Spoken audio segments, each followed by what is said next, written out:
Buenas tardes a todos y a todas. Hoy tenemos a Miriam Valero, es trabajadora social y terapeuta familiar. Ella viene a explicarnos hoy la parentalidad positiva, en qué consiste, y a raíz de esta presentación que va a hacer Miriam, vamos a hacer un ciclo de talleres que tienen por título SOS, tengo un adolescente en casa. Este es el primer título del primer taller. No sé si le daréis continuidad al mismo o irán desarrollándose en función de las sesiones que tengáis, pues diferentes temáticas o diferentes experiencias que vayan surgiendo. Y bueno, será una actividad gratuita para los socios y socias de AFASAP. Encantada de tenerte aquí, Miriam. Es un placer para nosotras, ya que es una experta en este tema. Y bueno, adelante, todo tuyo la sesión. Muchas gracias por presentarme un poquito. Y bueno, ya me ha presentado un poquito. Yo soy trabajadora social y también soy terapeuta familiar sistémica. Vengo a hablaros precisamente de esto también, de la terapia familiar sistémica. No sé si alguien ha oído hablar alguna vez de este enfoque, si alguien ha hecho terapia familiar alguna vez por aquí, en la sala presentes. Si es así, sí que me gustaría saberlo, por contar un poquito también pues, con ese feedback, ¿no? Con eso, no sé, os doy un segundito por si queréis contarme si tenéis experiencia o no. ¿Nadie en la sala ha tenido experiencia con la terapia familiar? ¿Es nuevo para vosotros? ¿Algo que tenga que ver con parentalidad positiva? ¿Un taller? ¿Habéis asistido alguna vez? Bueno, yo vengo a hablaros de esto hoy, ¿vale? De la terapia familiar y de la disciplina positiva. Inma y José Carlos, contadme. A ver, nosotros tuvimos a nuestro hijo ingresado en ITA y entonces hacíamos a veces terapia juntos con el psicólogo y también hacíamos terapia familiar con todos los padres y con todos los niños. Bueno, pues ahí tenemos una experiencia. ¿Fue algo nutritivo? ¿Lo vivisteis como algo acogedor o arropador, independientemente del momento que estuvierais pasando, por supuesto? Sí, estuvo bien, porque nos hacían trabajar juntos. Bueno, por un lado, al principio, por un lado, los adolescentes y jóvenes, y por otro lado nosotros, y luego pues nos poníamos de acuerdo y a veces incluso nos hacían participar a los padres a la madre o al padre con el joven.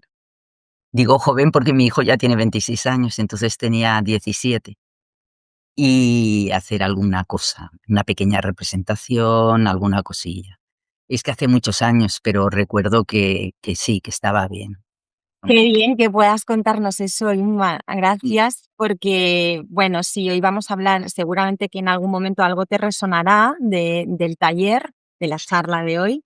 Y bueno, también Nuria por aquí decía, desconocido para mí, he oído hablar de la disciplina positiva, pero no sé exactamente qué es. Bueno, pues no os preocupéis porque hoy vamos a entrar en algunos detalles. También es verdad y yo creo que lo interesante va a ser más en las próximas sesiones son talleres, cuando yo le llamo talleres y no tanto charla, porque yo igual pues estoy más yo con el monólogo y no, a lo mejor no, a mí me encantaría que fuese muy participativo y que me podáis preguntar lo que queráis y que podamos pues charlar, ¿no? Pero es cierto que la modalidad de taller implica como mucho más eso, ¿no? Que podáis abriros a explicar experiencias, que las podamos comentar y yo creo que en este sentido lo que se va a ir viniendo va a ser pues más nutritivo en eso, ¿no? En ese intercambio.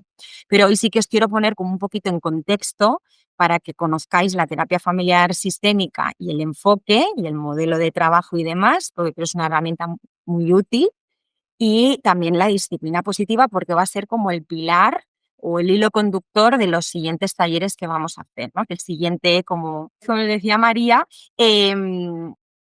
va a ser SOS, tengo un adolescente en casa, ¿no?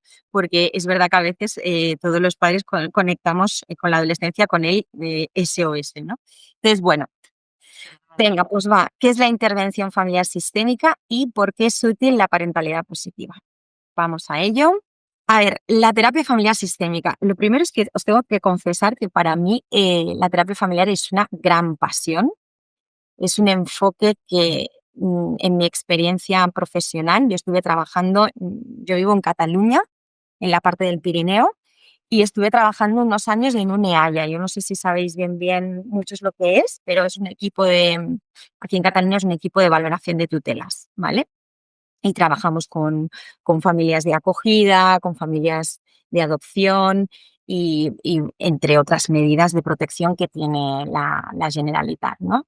Y ahí empecé a darme cuenta de que iba un poco coja, yo sentía que iba coja a nivel formativo y que necesitaba comprender en profundidad eh, a las familias, ¿no? Y entender por qué a veces se llegaba a esos niveles pues, de violencia, de negligencia. Necesitaba ir más allá. Entonces, recuerdo perfectamente una compañera de trabajo, a la que le agradezco mucho, que me dijo: "Yo creo que a ti te iría muy bien, la terapia familiar y ahondar en ella", ¿no? La terapia familiar sistémica. Y dije: "Pues voy a buscar". Entonces empecé la formación, y es una formación intensa, son entre 3 y 4 años, depende de dónde lo hagamos, y la verdad es que estoy súper contenta de haber hecho esta formación porque es verdad que me ha dado mayor aproximación. Y vamos a ver un poquito por qué. Porque es un enfoque, aquí os lo pongo, ¿no? Un tipo de terapia que acompaña a las familias a mejorar su comunicación, resolver conflictos y fortalecer sus relaciones, ¿no? Y se basa en la idea de que la familia es un sistema donde lo que le afecta a uno impacta a todos. Muchas personas me dicen, yo actualmente soy socia de EDUIC, de una cooperativa de iniciativa social, y formo parte de un equipo y de un servicio público de terapia familiar. Y muchas veces me dicen, pero para hacer intervención familiar o para venir a hacer terapia familiar, ¿tenemos que venir todos? Una gran pregunta, ¿no?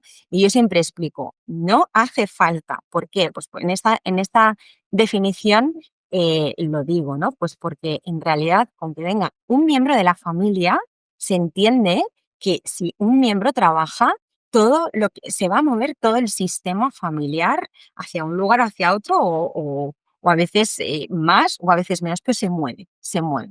Entonces, sí que es verdad que si el contexto lo permite, pues es ideal atender a toda la familia, ¿eh?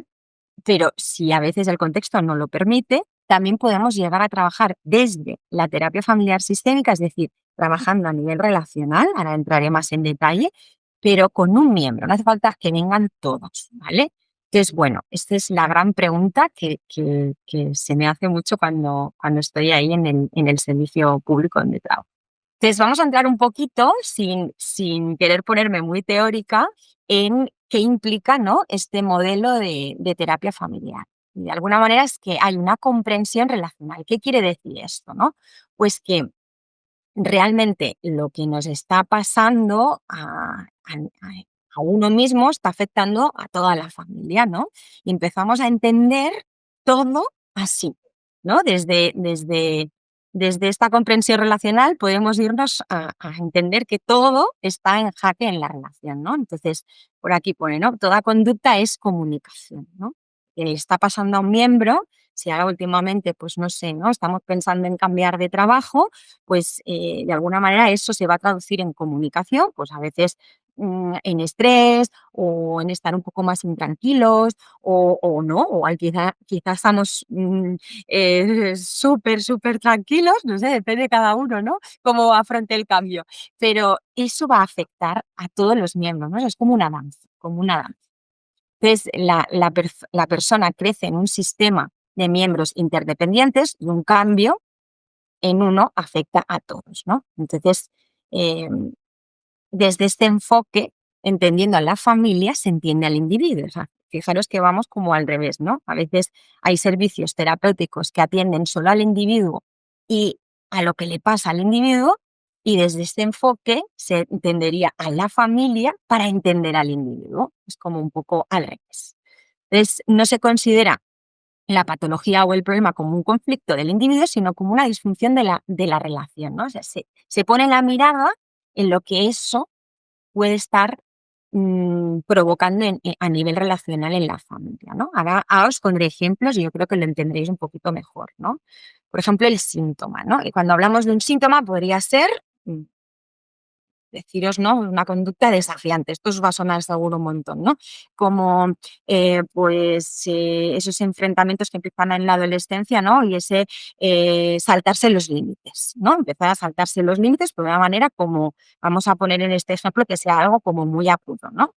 Entonces, eso, que podríamos llamarle síntoma, tiene un valor de conducta comunicativa. Nos está hablando de que a nuestro hijo o a nuestra hija le está pasando algo, ¿vale? Porque últimamente le vemos como mucho más rebelde, ¿no? Algo le está pasando. Entonces, entendemos ese síntoma como que nos va a hablar de que eso, de que hay algo que está ocurriendo y que es un fragmento de conducta que ejerce efectos profundos sobre todo los que envuelven al paciente, ¿no? O al que le está pasando justamente eso. ¿Por qué? Porque mientras a vuestro hijo o vuestra hija le está pasando eso, vosotros, papá, mamá, si también viven abuelos en casa o si hay otros hermanos, van a colocarse, como os decía antes, en esa danza de una manera o de otra, ¿no? Se ponen en juego aquí pues roles familiares, entre otras muchas cosas, ¿no? Y entonces vamos a empezar a tener una visión sobre esa danza, ¿no? Eso que está pasando alrededor de ese síntoma, ¿no?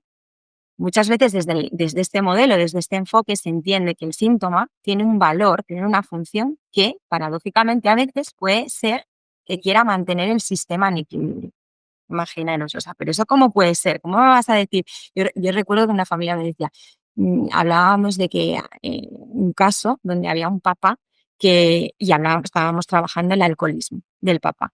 Y entonces yo le dije, es que muchas veces, mientras hay un miembro o mientras le está pasando esto a tu marido, ¿no? El alcoholismo, tú te estás situando quizá pues como salvadora, tu hijo está pudiendo salir más porque mientras está el problema de papá en casa, no lo estáis mirando a él, y de esta manera el síntoma está fomentando un equilibrio, que el equilibrio no quiere decir, no estamos hablando en términos funcionales, no quiere decir que ese equilibrio sea funcional, puede ser disfuncional, pero está buscando que todo se vaya manteniendo ahí, ¿no? Y que cada uno se vaya posicionando alrededor. No sé si me explico, pero hacemos un poco esta visión, ¿no? Los terapeutas familiares. Vamos analizando todo esto. Por otro lado, ¿no? Implica una intervención donde se intenta, pues, muchas veces modificar las secuencias comunicativas defectuosas y las relaciones disfuncionales. Lo que pretende, de alguna manera, este modelo es aportar salud relacional. Esto sería un resumen de lo que trabajamos un poquito en terapia familiar sistémica, ¿no? Sería como algo así como este dibujo, ¿no? Como un iceberg, así, lo que estáis viendo aquí, donde lo visible sería el síntoma, el problema, el conflicto. Podemos entender como síntoma o podemos entender eso, un simple conflicto de pareja, un problema que tenga que ver simplemente pues, con una crisis del ciclo vital, ¿no? La adolescencia sería una crisis de ciclo vital o la llegada de la vejez de nuestros padres, ¿no? Y cómo tenemos que acompañar eso y qué está pasando mientras en nuestra casa, ¿no? O sea, ese tipo de situaciones aparentemente sería lo visible, pero ¿qué está pasando? Que es ahí donde los terapeutas familiares ponemos más atención en todo lo que no se ve, ¿no? ¿Qué puede haber ahí? Y qué es lo que analizamos los terapeutas familiares sistémicos y qué revisamos donde, en lo que no se ve, que es ahí donde ponemos el foco, que puede pues, haber mitos. Los mitos es algo que le ponemos mucha atención desde la terapia familiar sistémica. ¿Qué pueden ser los mitos? Pues yo recuerdo cuando empecé a estudiar terapia familiar que decían, bueno, me acuerdo de un profesor que decía, bueno, ¿y qué os ha traído aquí a estudiar la terapia familiar? ¿Qué estará pasando en vuestra casa?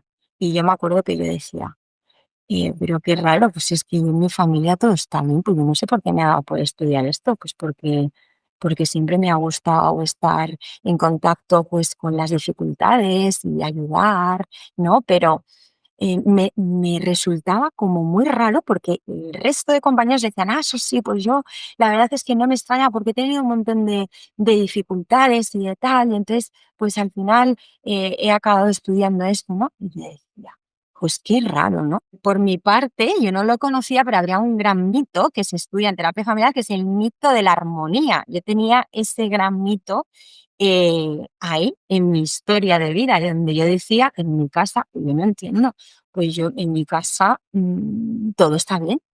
Eso es un grandísimo mito de la armonía. No quiere decir que todo estuviera fatal, no, pero había un gran mito de la armonía en mi historia familiar, y cuando empecé a estudiar esto, que te hacen revisar muchísimo tu propia historia familiar y luego pues en psicoterapia y demás, pues me di cuenta, ¿no? De que en mi caso jugaba un papel importante el mito de la armonía. ¿Qué más miramos ahí debajo de ese iceberg? Pues, por ejemplo, la instrumentalización, que es algo que también es súper evidente y que yo creo que nos cuesta mucho ver qué pasa, ¿no? En cualquier familia, que nuestros hijos en algún momento u otro, por ejemplo, en un conflicto conyugal, que sabéis que es algo muy habitual, en algún momento nuestro hijo o se posiciona o lo instrumentalizamos, ¿no? O sea, es que me parece muy habitual que pasa de decir, ¿tú esto cómo lo ves, esto que me acaba de decir tu padre, no? O sea, tú, ahí, bueno, evidentemente esto puede ser algo como puntual y anecdótico, pero a veces se convierte en algo, pues, mucho más habitual, ¿no? Y puede llegar a ser una instrumentalización, o incluso también algo que analizamos mucho de- que no se ve, pues también puede ser la parentalización, cuando nuestros hijos, que esto yo lo he visto en muchas familias, ¿no? El mayor de 3, por ejemplo, acaba siendo o haciendo mucho de papá o mamá también del pequeño, ¿no? Porque papá y mamá pues están trabajando, no llegan, no sé qué, y es como muy habitual decirle, oye, vea, hoy vas tú a buscarle al cole, tal, no sé qué, al final acabamos delegando en los hijos mayores responsabilidades que quizá no tocan, ¿no? Entonces, hay muchas cosas que los terapeutas familiares vemos y analizamos, y estos son ejemplos que os pongo, ¿no? También podría ser, por ejemplo, la comunicación deficiente, los límites, cómo ponemos los límites, si son rígidos, si son difusos, ¿no?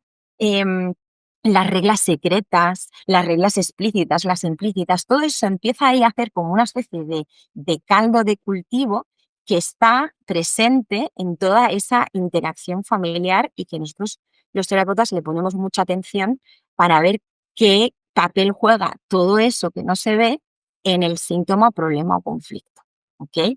Entonces, bueno, así a grandes trechos, la terapia familiar sería eso. Sigo con la parentalidad positiva, ¿de acuerdo?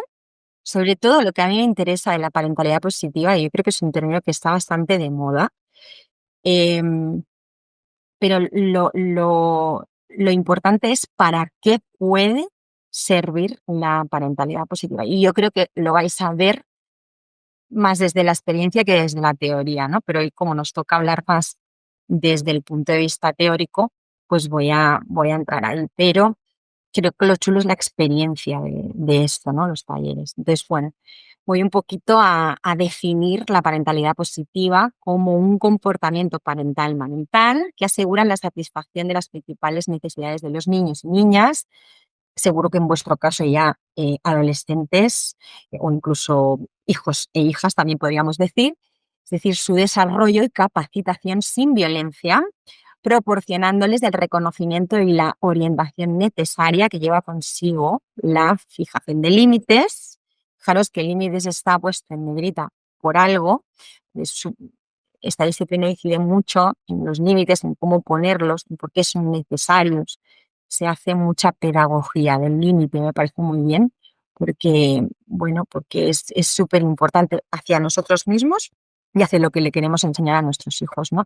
Entonces, esto, ¿no? La fijación de límites a su comportamiento para posibilitar su pleno desarrollo. Bueno, de entrada pinta como súper bien. Luego vamos a ir viendo si se puede aplicar siempre o cómo se puede aplicar, ¿no?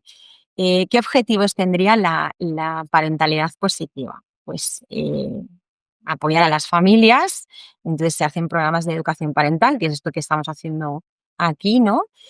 Para garantizar los derechos de los niños y los adolescentes y de las propias familias. Al final es que impacta en todos los miembros y fomenta pues lo que os decía hace un momento, que también fomenta la terapia familiar, ¿no? Que es la salud relacional de las familias, ¿no? Mejorar y sentir salud ahí, ¿no?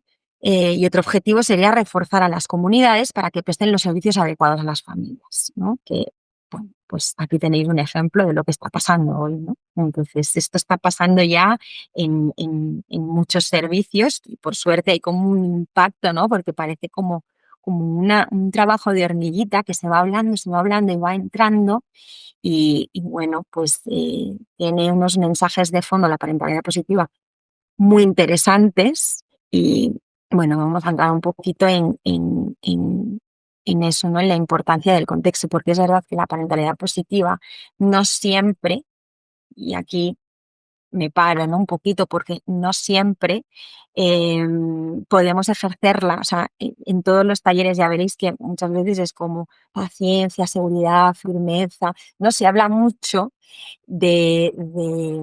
como de muchas tips y muchas estrategias, pero que todas tienen que tener presente el contexto, ¿no? Es decir, la tarea de ser padres y madres no se ejerce en un vacío, ni depende exclusivamente de las características de los progenitores, sino también del contexto, de lo que está pasando alrededor, que permitirá que podamos pues, incidir de una manera o de otra con más eficacia o menos eficacia dependiendo de los momentos, ¿no? Entonces, me hace mucha gracia porque en los talleres que hago aquí, en la población donde vivo, ¿no? Pues hay veces que hay madres incluso que han venido como con papel y boli, pero digo, pero a ver, alma de cántaro, si es que, ¿cómo me vienes con papel y boli si tú ya lo haces muy bien, ¿no? Es como ese extremo de querer hacerlo, ¿no? De exigirnos, de querer hacerlo todo bien, ¿no? Que al final es qué es bien y qué es mal, ¿no? Y entonces, es verdad que nos puede poner en tesituras a veces de eso, ¿no? De muchas veces de culparnos, que los papás y mamás lo hacemos todo esto constantemente, ¿no? La culpa, cuestionamiento constante, ¿no?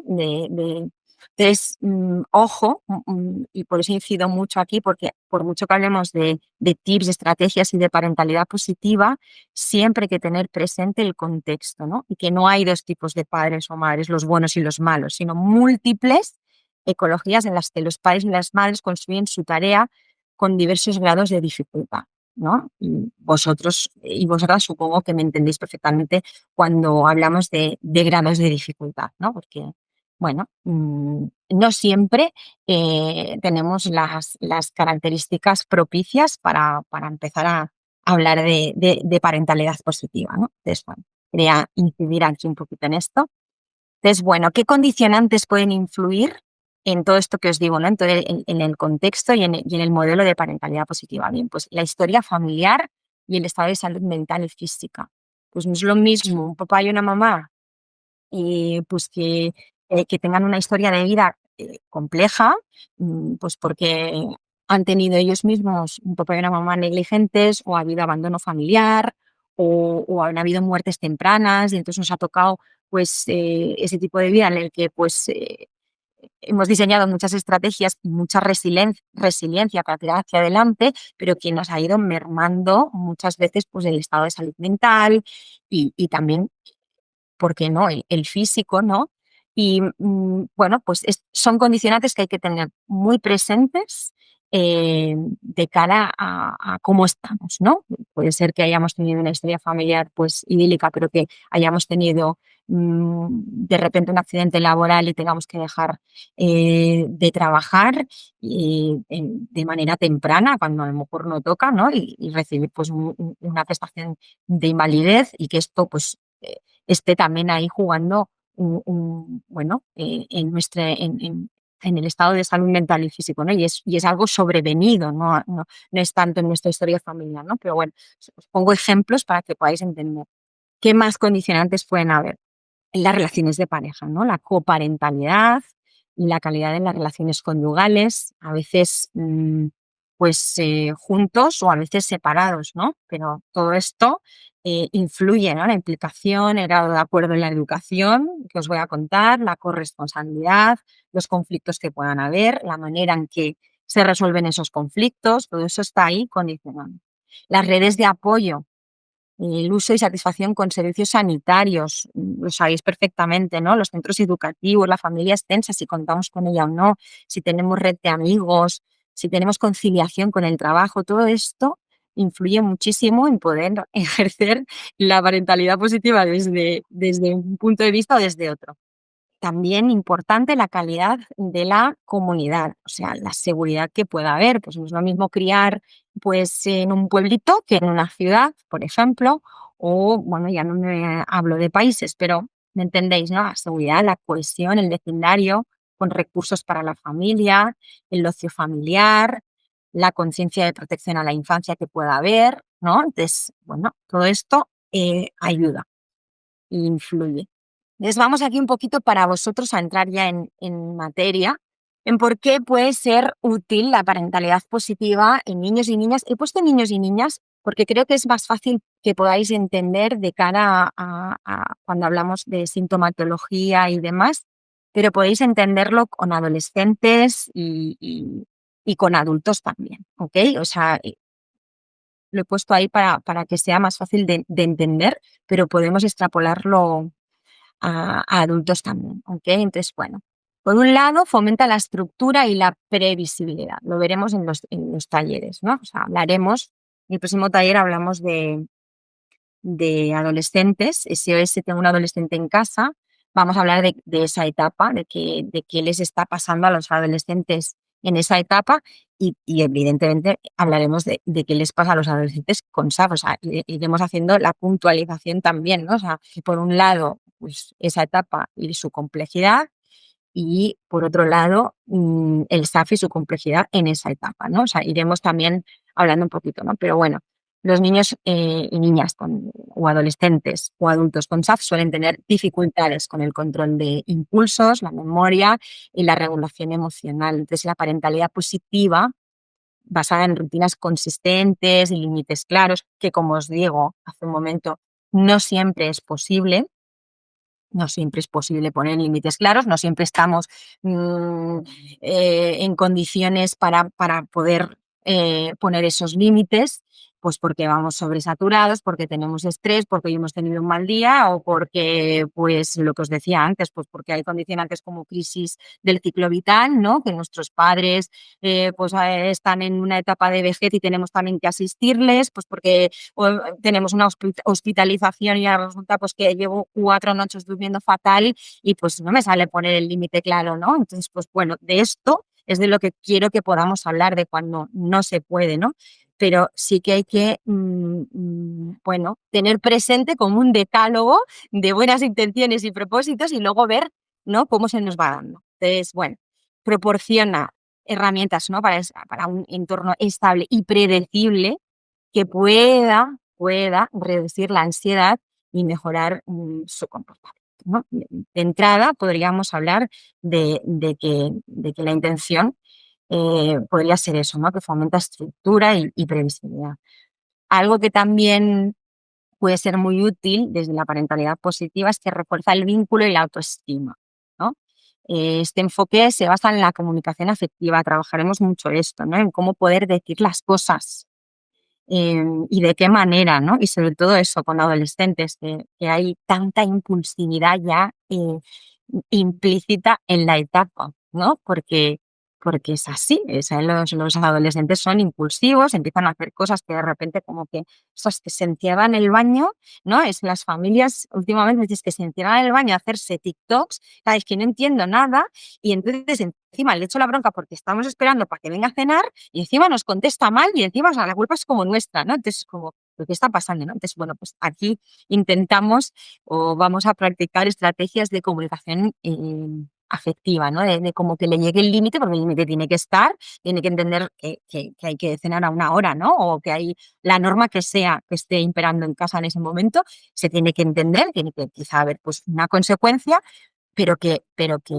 bueno, pues en función de cada casa, pues lo haremos de una manera u otra, pero intentando fomentar que sea una comunicación afectiva, es decir, que les podamos entender, que podamos validar lo que les ha llevado allí, pero con la consecución, ¿no? de la consecuencia que sea. Entonces, bueno, se refuerza mucho todo lo que es el refuerzo positivo, la paciencia. Los niños con SAP suelen experimentar dificultades sociales y de aprendizaje, por lo que recibir apoyo constante y comprensión fortalece su autoestima y los motiva a enfrentar desafíos sin sentirse rechazados. Entonces, bueno, es verdad que el foco lo tenemos muy puesto en ellos, pero que también yo, diciéndoos esto, pienso en vosotros como acompañantes, ¿no? En papá y mamá, que también tenéis que recibir vosotros mismos también ese apoyo, ¿no? Bueno, ese afecto de lo que supone también estar en esa situación, mm, y bailando ese baile que a veces es incómodo, ¿no? Entonces, bueno, vamos a hablar también de todo esto. ¿Qué más? ¿Para qué más puede ser útil la parentalidad positiva? Pues mejora la regulación emocional y el manejo del comportamiento. No os quiero poner aquí la expectativa de que después de los talleres vais a ser aquí el papá o la mamá del año, porque realmente no lo sé, pero sí que vamos a intentar trabajar en esto, ¿no? Entonces, bueno, pues la parentalidad positiva enseña estrategias para manejar el comportamiento sin recurrir a castigos severos, lo que es crucial para niños con SAFia, que a menudo presentan problemas de autorregulación, ¿no? Pues les cuesta más. Entonces, hay técnicas como el refuerzo positivo, la redirección, ayudan a reducir conductas desafiantes de manera efectiva y respetuosa. Entonces, se fomenta mucho eso, ¿no? Un ambiente seguro y comprensivo. Entonces, ahí vamos a ir como si fuese una especie de mantra, ¿no? Intentando fomentar esto y recogiendo también todo lo que tengáis que aportarnos, vosotros que estáis ahí en esa etapa. Entonces, bueno, ¿qué estrategias así en general? Porque yo creo que hay más. Vamos a trabajar en los talleres. ¿Alguien quiere hablar? Porque me ha saltado un... Sí, vale. A ver, claro, yo tengo un joven de 26 años, entonces veo todo esto y pienso cuando era pequeño.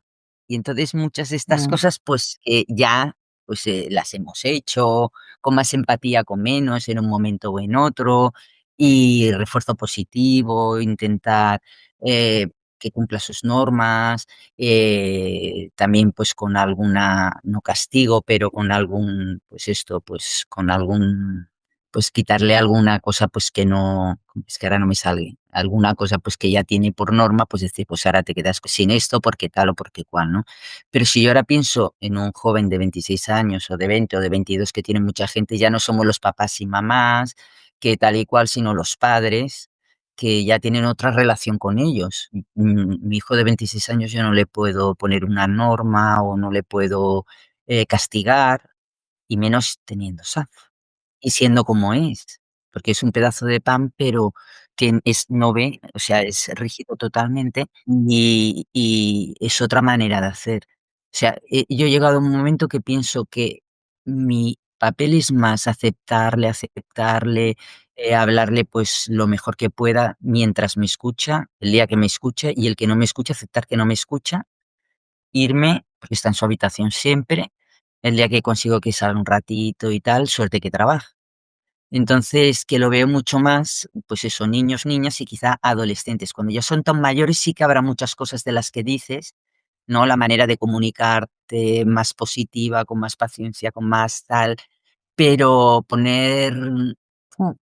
nosotros ya no podemos decirle cada día se cena a las 9, porque para empezar, cena a la hora que quiere y en su habitación. ¿Cómo le digo yo? No sé qué hará, pues no ceno. Y no lo hará. Y aparte está con depresión, es muy sensible, es muy tal. Lo poco que vamos consiguiendo es poquito a poquito y sin ir atrás. ujú, ¿Me entiendes lo que te quiero decir? ujú. Por supuesto, claro. Y supongo Pero que bueno, habrá, lo estás diciendo. Mm. dime. Perdona, yo creo que lo que estás comentando, primero que me parece súper interesante la aportación porque puede servir mucho al resto de familias. Entonces te agradezco la intervención.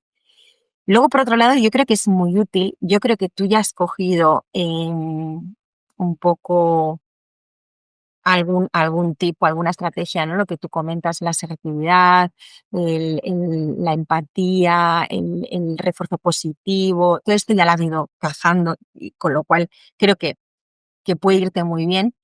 Entonces, claro, es verdad que, como os decía, que todo siempre influye, depende del contexto. Y tu contexto es que tienes, pues, un hijo de 26 años, que también os tengo que decir, o sea, el cerebro se está formando de un humano hasta los 25. O sea, Y en ellos, realmente, exacto, supongo. exacto, muy bien. Entonces, pongamos en contexto que todo eso está ahí todavía. Entonces, bueno, lo que vas diciendo, ¿no? La situación emocional de él ahora, todo lo que has ido comentando, os pone a vosotros en una tesitura en la que dices, ostras, es que yo poner el límite, por ejemplo, de se cena a las 9, bueno, es que también hay que escoger batallas, ¿no? Igual hay algunas que las tenemos que escoger sí o sí, pues porque es una regla que para nosotros es, ¿no? Pues imperante, y hay otras que igual pues no hacen falta. También cada casa es un mundo, ¿no?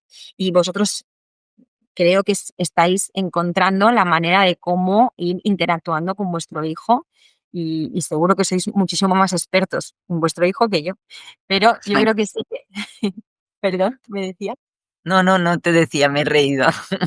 Vale, claro, evidentemente, pero seguro que os da ideas y la idea es eso, ¿no? Tener como la apertura y también precisamente esto tan bonito que se ha dado, que es que tú puedas explicar tu experiencia y que puedas nutrirte de ese intercambio, ¿no? Porque Sí, en algún momento va a pasar que vas a caer en algo y que vas a decir, ostras, que igual puedo hacer esto diferente. O igual puedo probar y luego resulta que pruebas y dices, pues es que la he probado y me ha ido fatal. O sea, si lo llego a saber, no lo hago. Pero bueno, o sea, el intentar aportar, el miedo a equivocarse también, ¿no? Y este también es válido, ¿no? Entonces, bueno, tenemos una situación en casa X y hablarla ya es mucho. y tanto. Voy a continuar. Me quedaba una diapositiva para hablar de estrategias y demás, de lo que vamos a poder ir viendo en los talleres. Y si os parece, pues después de acabar la diapositiva, pues vamos comentando un poquito qué os ha parecido y si queréis comentar alguna cosita, pues la vamos viendo, ¿vale? Bueno, pues venga, sigo con la presentación. Pues seguimos con las estrategias que vamos a trabajar en los siguientes talleres, ¿vale? Vamos a trabajar seguramente más, pero he recogido unas cuantas, ¿no? Entonces, algo que está siempre muy presente en la parentalidad positiva es la seguridad y la firmeza en los límites. En aquellos límites que vosotros consideráis o consideréis que son importantes para vosotros. Les digo de verdad que los límites son muy importantes porque fomentan el amor y el cariño. Mirad, hace poco, que si no lo habéis visto, os la recomiendo mucho. He visto una serie que se llama Yo Adicto en Disney Channel, una serie que me ha parecido brutal por todo lo que se trabaja desde las adicciones, ¿no? Y algo que me ha resultado curioso en las adicciones tiene que ver precisamente con los límites que un adicto es capaz de sobrepasar, ¿no? De llegar, de ir al límite. Y que tiene que ver también muchas veces con aquellos límites que en su infancia em, tuvo o no tuvo, es igual. No entramos en si los tuvo o no los tuvo, pero sí quizá en el cómo los tuvo. Ahí es importante. Y es ahí donde decimos que las familias también tenemos ese papel, ¿no? De poder ser un modelo, ¿no? Y no es con eso que tengamos la responsabilidad total, ¿no? Luego ya un adulto es adulto y también pues tiene que poder tener estrategias propias, ¿no? Dentro del contexto que tenga. Vuelvo a incidir en el contexto, creo que es importante. Entonces, creo que los límites son necesarios, muy necesarios para nosotros mismos y que implican amor profundo a nosotros y a los demás, aunque cueste mucho ponerlos, porque cuesta mucho. Entonces, bueno, Vamos a incidir en la seguridad y en la firmeza, a enseñar a establecer normas claras, constantes y predecibles, con consecuencias adecuadas, intentando no ir al castigo severo. No os voy a decir tampoco nada que yo creo que vosotros no sepáis, en el tema del castigo severo, porque a veces hemos llegado, yo me acuerdo mucho de una compañera de profesión que me decía, "Ah, mira, es que qué fuerte, o sea, yo estoy haciendo este tipo de talleres, o sea, soy educadora, trabajo con esto, sé de la importancia, es que hoy le pegaba una bofetada a mi hija. Me lo decía llorando, pero llorando si tenía que llorar la pobre. Entonces era como, pero ¿y qué pasa? O sea, tú eres humana. O sea, por favor, somos humanos. ¿Con eso quiere decir que esté bien pegar a nuestros hijos? No, y lo sabemos. Pero nosotros también tenemos una parte eh, de nuestro cerebro, ¿no? Que a veces se activa y que responde de una manera que no se ajusta seguramente a lo que queremos, ¿no? Pero pues que tenemos, como decíamos, ¿no? Un contexto. Y bueno, esa mamá estaba destruida total, ¿no? Porque además se dedicaba a esto, ve la importancia, lo sabe y fíjate, pues se vio en una situación, ¿no? De límite y estresante y vio cómo podía ser capaz, ¿no? De llegar a esta situación. Pues sí, pues pasa. Entonces, bueno, algo que también vamos a trabajar es la empatía y la comprensión emocional, que creo que es súper importante hacia nosotros. Ya os digo que es un modelo, esto es un modelo. No podemos empatizar con nuestros hijos solos, que también tenemos que empatizar con nosotros, porque eso es un modelo. Somos modelo de cara a ellos también, ¿no? Ayudar a los padres a reconocer y valorar las emociones de sus hijos, fomentando la paciencia y la conexión afectiva. Pero también aquí quiero incidir en que esto también tiene que ver con vosotros, ¿no? También, por otro lado, el refuerzo positivo y la motivación, que esto lo acabamos de hablar hace un momento, y promover el uso de elogios y recompensas para reforzar comportamientos adecuados, en lugar de centrarnos en los errores. Esto yo creo que nos pasa muy a menudo y de una manera también como muy humana y muy habitual, ¿no? Porque el cerebro nuestro está diseñado para estar ahí como en lo negativo y no tanto en lo positivo. Entonces es un ejercicio que hay que hacer, ¿no? Como que entrenar. ¿No? De decir: "Ostras, es que qué bien que hemos estado hoy". Y igual lo pensamos, pero acabamos diciéndolo, ¿no? Y eso es súper importante también. También a nivel de estrategias de autorregulación, esto también creo que vamos a enfocarnos mucho en enseñar técnicas para calmar ante el estrés, respiración profunda, pausas activas y manejo de crisis sin confrontación, ¿no? Intentar mucho, y apelo mucho al mindfulness. Supongo que, no sé, ahora hablamos si vosotros también apeláis o no, pero ostras, según qué situaciones en casa y si hay estrés y es la vuestra, debería ser de obligado cumplimiento pautas así. Iremos hablando de esto. Y luego, pues, qué deciros que no sepáis, rutinas de estructura diaria, trabajar en la creación de horarios predecibles, ¿eh? Señales visuales que ayuden a los niños o niñas, jóvenes, hijos, adultos ya con SAF a sentirse seguros y organizados. Esto ya es algo que sabéis, pero que vamos a ir también hablando e incidiendo en todo esto. La presentación un poquito para no hacerme muy pesada con todo lo teórico llegaría hasta aquí y si os parece, pues charlamos un poquito, me preguntáis lo que sea, me contáis y vamos viendo a ver qué expectativas se os han generado, si se os han generado. Oye, pues en los talleres, a ver si nos ponemos participativos. Yo creo que es muy nutritivo que pueda ser así el intercambio, porque de esta manera seguramente que podamos ajustarnos mejor a cuáles son vuestras necesidades, a qué son los retos en los que os estáis enfrentando, cuál es vuestro día a día. A mí me interesa muchísimo para poder realmente que los talleres se ajusten bien a, a lo que os está pasando, ¿no? Sería importante. A mí me ha gustado mucho, Miriam. Sí, hoy hemos hecho como una especie de presentación, no bien de los talleres, porque los talleres, el primero, se va a hacer sobre adolescencia, sobre la etapa adolescente, qué retos se presentan en esta etapa, qué suele pasar también en esta etapa con adolescentes con SAF, empezaremos a ver todo eso, pero, pero no es tanto la presentación de los talleres, sino también lo que hay de fondo en todos estos talleres, ¿no? Lo que hay de fondo es una terapeuta familiar sistémica que a mí me interesa mucho explicaros hoy. Gracias, Ángel. Nos vemos en el taller. Ok.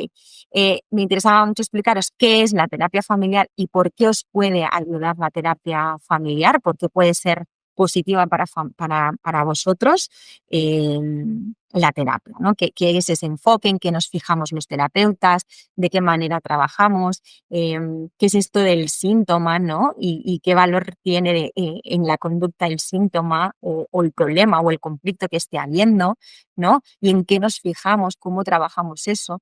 Mirad, es muy habitual que un terapeuta familiar esté trabajando en otro contexto terapéutico también. Por ejemplo, yo trabajo mucho con otros contextos terapéuticos. Aquí en Cataluña se llaman CESMIC o CSM o CEDIAP, que son servicios públicos donde trabajan normalmente con el individuo que tiene un diagnóstico concreto. Me lo voy a inventar para salir un poquito como también del SAP, ¿no? Autismo, ¿vale? Entonces, trabajo muy de la mano con la profesional del CESMIG, que es el Centro de Salud Mental Infanto-Juvenil público del hospital, ¿vale? Y ella se centra muchísimo pues, en el hijo o hija que pueda tener autismo y yo al final me centro en toda la familia, ¿no? Y en qué pasa con ese autismo y cómo afecta a toda la familia ese autismo, porque mientras hay un miembro con eso, hay una mamá que se está posicionando pues con un rol quizá de cuidadora, un papá que a lo mejor pues para sobrellevar el tema se pone más en plan pues periférico, por ejemplo, ¿no? ¿Y qué está pasando en esa pareja que está con un rol, con un rol muy protector o con un rol de cuidadora y la pareja está intentando mirar quizá en otro lado, ¿no? ¿Qué está pasando en esa pareja? ¿Quién mira a esa pareja? Porque solo se está mirando normalmente pues al niño o la niña con autismo. Entonces, bueno, la terapia familiar incide en eso, en poner una mirada en todo lo que está pasando alrededor de eso en la familia. Muchas veces se consigue pues mirar de aportar salud relacional ahí, ¿no? Pues porque muchas veces nos centramos en el síntoma o en el problema o en el conflicto o en lo que está pasando a nuestros hijos, pero no estamos viendo lo que está pasando alrededor de nosotros, ¿no? Y muchas veces ahí ya se mueve como si fuese un dominó otras cosas que aportan salud, ¿no? Donde había disfunción, ¿no? Donde había algo que es bueno. A mí me interesaba mucho hablaros hoy de este modelo y, y también de lo que también va a sonar de fondo en los talleres, que es la disciplina positiva. Pero una disciplina positiva que, como habéis visto, ha incidido mucho en el contexto, ¿no? Y que se pueda aplicar teniendo presente que no se trata de juzgarnos como buenos o malos padres si podemos o no podemos ejercerla, ¿no? Porque hay que tener en cuenta la situación que tenemos, ¿no? Bueno, yo os quería presentar como el telón de fondo de lo que se va a venir, que son los talleres. A mí me gustaría mucho que los talleres puedan ser eso, ¿no? Algo muy participativo y que sea algo nutritivo, que podáis contarme eso. Por dónde estáis navegando para yo realmente poder ajustarme.